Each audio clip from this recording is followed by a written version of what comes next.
Bismillah walhamdulillah wa sallallahu wa sallim ala Sayyidina Muhammad wa ala alihi wa sahbihi wa man wala. On avait commencé la semaine dernière une série de rappels où je vous expliquais étape par étape ce et comment s'est passé ma hijra. La fois dernière, j'avais parlé du processus qui m'avait poussé moi à m'expatrier et à quitter la France. Dans la vidéo d'aujourd'hui, je vais parler de la manière dont je me suis préparé à aller en Égypte et de comment s'est passée mon arrivée en Égypte.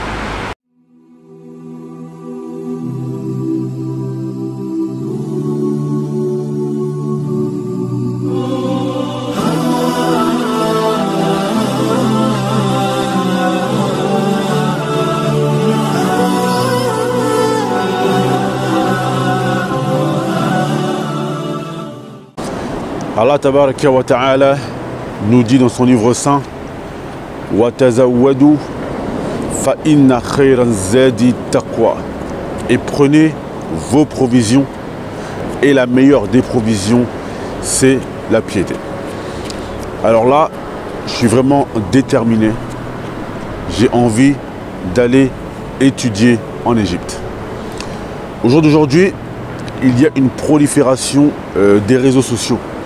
Lorsqu'on veut avoir une info, c'est super facile. On va sur YouTube, on va sur Insta, directement on a l'info que l'on désire et on peut regarder un vlog. Avant, à l'époque, ce n'était pas ainsi.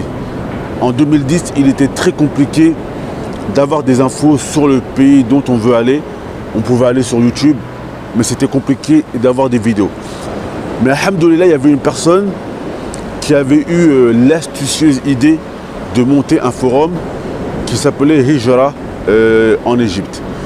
Donc lorsque j'étais triste, parce que l'année avant que je parte, j'étais énormément triste du fait d'être encore en France. Donc lorsque j'avais un coup de blues, je me rendais sur ce forum et je regardais les infos que les gens y mettaient au quotidien et ça me redonnait un coup de morale et ça me boostait afin de faire les causes pour pouvoir partir, et cela le plus vite possible. Et c'est également de par ce forum qu'on pouvait faire des échanges commerciaux. On pouvait louer un appartement à distance, acheter un lot immobilier. Alors, alhamdoulilah, depuis ce forum, quelques jours avant mon départ, j'ai commencé à chercher un logement. Walillahi alhamd, Allah Azza wa Jal m'a facilité à trouver un logement dans le quartier de Khamis, dans la banlieue du Caire. Donc petit à petit, je suis là, je me prépare lentement, mais sûrement, à faire mon voyage en Égypte. Alors là, maintenant la date, elle commence à arriver. Le 8 août 2010, c'est le jour du grand voyage. Avant ça, j'avais jamais voyagé tout seul. À chaque fois que je voyageais, c'était soit avec mon école ou soit avec un membre de ma famille. Et là, inconsciemment, avec du recul, je me dis comment j'ai fait. Mais, alhamdoulilah, Allah Azza wa Jal, il m'a facilité parfois d'être une personne qui ne réfléchit pas dans certains moments et qui se lance. Alors là, j'y vais, on m'accompagne à l'aéroport, je me lance. Le 8 août 2010, je prends l'avion à Roissy-Charles de Gaulle en partance tout d'abord pour Berlin. J'ai fait une escale à Berlin avec la compagnie Air Arabia où je suis resté quelques heures à l'aéroport de Berlin. Et je me rappelle que lorsque j'arrive à l'aéroport de Berlin, je croise un homme, c'était pendant le Ramadan, un homme, un agent aéroportuaire qui me dit Ramadan Karim, en gros bon Ramadan. Et c'est les premiers mots arabes que j'ai entendus pendant ce voyage ou dans ce voyage qui m'ont mené en Égypte. Alors après quelques heures passées à l'aéroport de Berlin, c'est le moment de décoller pour l'Égypte. Alors le voyage, le prophète sallallahu alayhi wa sallam nous dit qit'atun min al-azab, c'est une part de châtiment parce que le voyage c'est long et fatigant. Lorsque j'arrive au Caire dans l'avion, c'était encore l'époque où tout le monde applaudissait. Et là, je commence à entendre mes premiers mots en arabe. J'arrive en Égypte, je connaissais personne et il n'y avait personne pour m'attendre à l'aéroport. Pourquoi? Parce qu'en Égypte, un peu les gens avaient peur, les frères avaient peur de venir à l'aéroport parce que parfois il arrivait que l'on puisse subir des contrôles de police qui pouvaient parfois s'avérer néfastes. Alors lorsque je pose mon premier pied en Égypte, je sens une bouffée de chaleur parce qu'on était en été et il faisait extrêmement chaud. Et moi j'étais arrivé avec voilà, un ensemble survêtement de France et j'arrive, première chose c'est que je sens une super bouchée de chaleur. Alhamdoulilah, je suis super content, super heureux d'être là. Donc à l'aéroport, il n'y a personne pour m'attendre, je passe la douane, ça se passe tranquillement, je prends mes bagages, je sors. Et lorsque j'arrive dehors, donc je ne sais pas trop comment faire, je ne sais pas parler arabe. La seule phrase que je savais dire, c'était un frère, il m'avait appris à dire « Ana talibul ilm ». Je suis étudiant en sciences. À la kulli hal, je sors de l'aéroport et là, je cherche un taxi. Un frère, il m'avait écrit sur un papier « Rends-toi à cet endroit ». Et cet endroit, c'était Al-Menhel. Et il m'a dit, dès que tu arrives au Menhel, c'est sur l'avenue Mustafa Nahas, une avenue très connue au Caire. Il me dit, tu cherches à appeler les frères, tu demandes au taxi qu'il te laisse appeler. Et comme ça, tu appelles un frère et un frère viendra te chercher à cet endroit. Donc il y a un homme à l'aéroport qui se propose de m'aider à trouver un taxi, car cet homme, il parlait anglais. Donc je parle avec lui en anglais. Et il m'aide à trouver un taxi. Et j'étais tellement heureux d'être en Égypte que mon homme, il m'a demandé un bakshish, il m'a demandé un pourboire pour m'avoir aidé à trouver le taxi. Et j'étais tellement heureux d'être en Égypte que j'ai sorti un billet et je ne sais même pas combien j'ai sorti. J'ai dû peut-être lui donner 100 € sans me rendre compte, mais j'ai sorti de l'argent de ma sacoche et sans vraiment regarder le montant que je lui ai donné. Bon, alhamdoulilah, après ça je monte dans le taxi et le taxi m'accompagne à bon port et les frères sont venus me chercher. Lorsque j'arrive en Égypte dans l'appartement des frères qui m'hébergent en attendant de pouvoir moi rejoindre mon appartement, la première chose que j'ai fait, je suis arrivé en pleine nuit et je ne voulais pas dormir.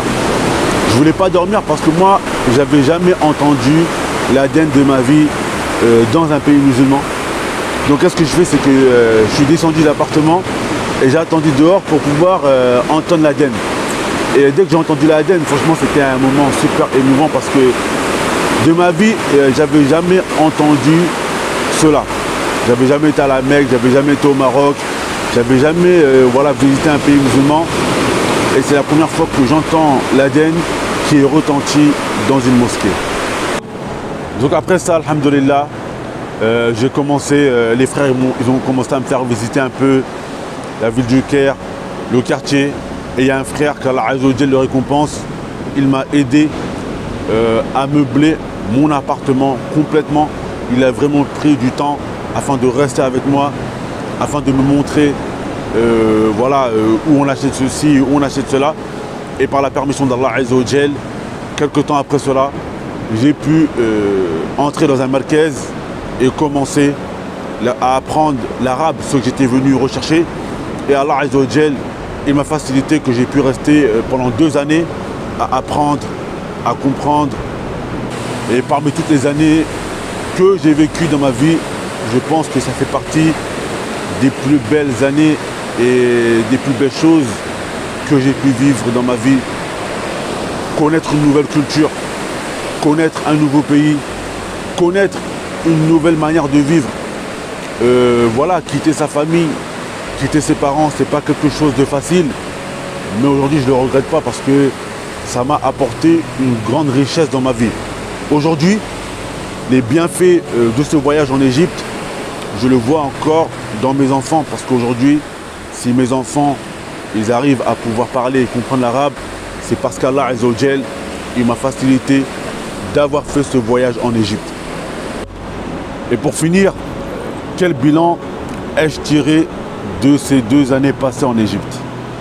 Lorsque je suis arrivé en Égypte, parfois lorsque l'on voyage, surtout lorsque l'on fait la hijra et que l'on est loin de notre famille, loin de nos proches, il se peut que parfois on soit triste. En Égypte, je me suis rendu compte que les frères Muhajirin qui eux ont fait la hijra, qui nous ont précédés là-bas, ce sont eux qui sont nos ansar, ce sont eux qui prennent la place de notre famille. J'ai rencontré des frères, qu'Allah Azza wa Jalla les récompense. Lorsque j'étais triste, je trouvais en eux des gens bienveillants. Parfois, il y a des gens qui disent, lorsque tu fais la hijra, écarte-toi des Français. Et moi, je ne suis pas vraiment d'accord avec cela parce que le gharib, l'étranger, c'est lui qui sait ce que vit l'étranger. Donc les muhajirin, ceux qui vous ont précédé dans la hijra, c'est eux qui savent ce que vous avez délaissé et ce que vous vivez. Ce que j'ai tiré de ces 2 ans, c'est que vraiment lorsque l'on a envie de faire quelque chose dans la vie, il faut le faire et il ne faut pas écouter les gens. Avant que j'aille en Égypte, les gens me disaient les Égyptiens, c'est des racistes. Les Égyptiens n'aiment pas les Noirs. Les Égyptiens, ceci et cela. Mais aujourd'hui, je peux dire que les Égyptiens est un peuple à qui je dois beaucoup. C'est le peuple qui m'a appris la langue arabe. C'est le peuple avec qui j'ai commencé à apprendre le Coran. C'est le peuple qui m'a donné les armes par la permission d'Allah Azza wa Jal pour pouvoir ensuite aller au Yémen. C'est un peuple qui m'a, un voyage qui m'a aidé à être indépendant. Avant j'étais dépendant de ceci, de cela, de mes parents, de ma famille. En allant en Égypte, j'ai appris l'entrepreneuriat. J'ai appris à me débrouiller seul dans un pays où voilà, il n'y a pas ton père, il n'y a pas ta mère, il n'y a pas tes frères, il n'y a pas tes sœurs. Tu as juste des frères fillah Azza wa Jal qui sont là pour t'aider. Mais après, il faut que tu sois vaillant, il faut que tu sois combattant pour t'en sortir. Donc sincèrement, les 2 ans que j'ai passé en Égypte, c'est l'une des meilleures expériences de ma vie. Et dans la prochaine vidéo, Inch'Allah, je commencerai à vous parler de mon voyage au Yémen. En attendant, je demande à Allah Azza wa Jal de vous préserver. Innahu waliyu dhalik wal qadiru alayhi walhamdulillahi rabbil alamin.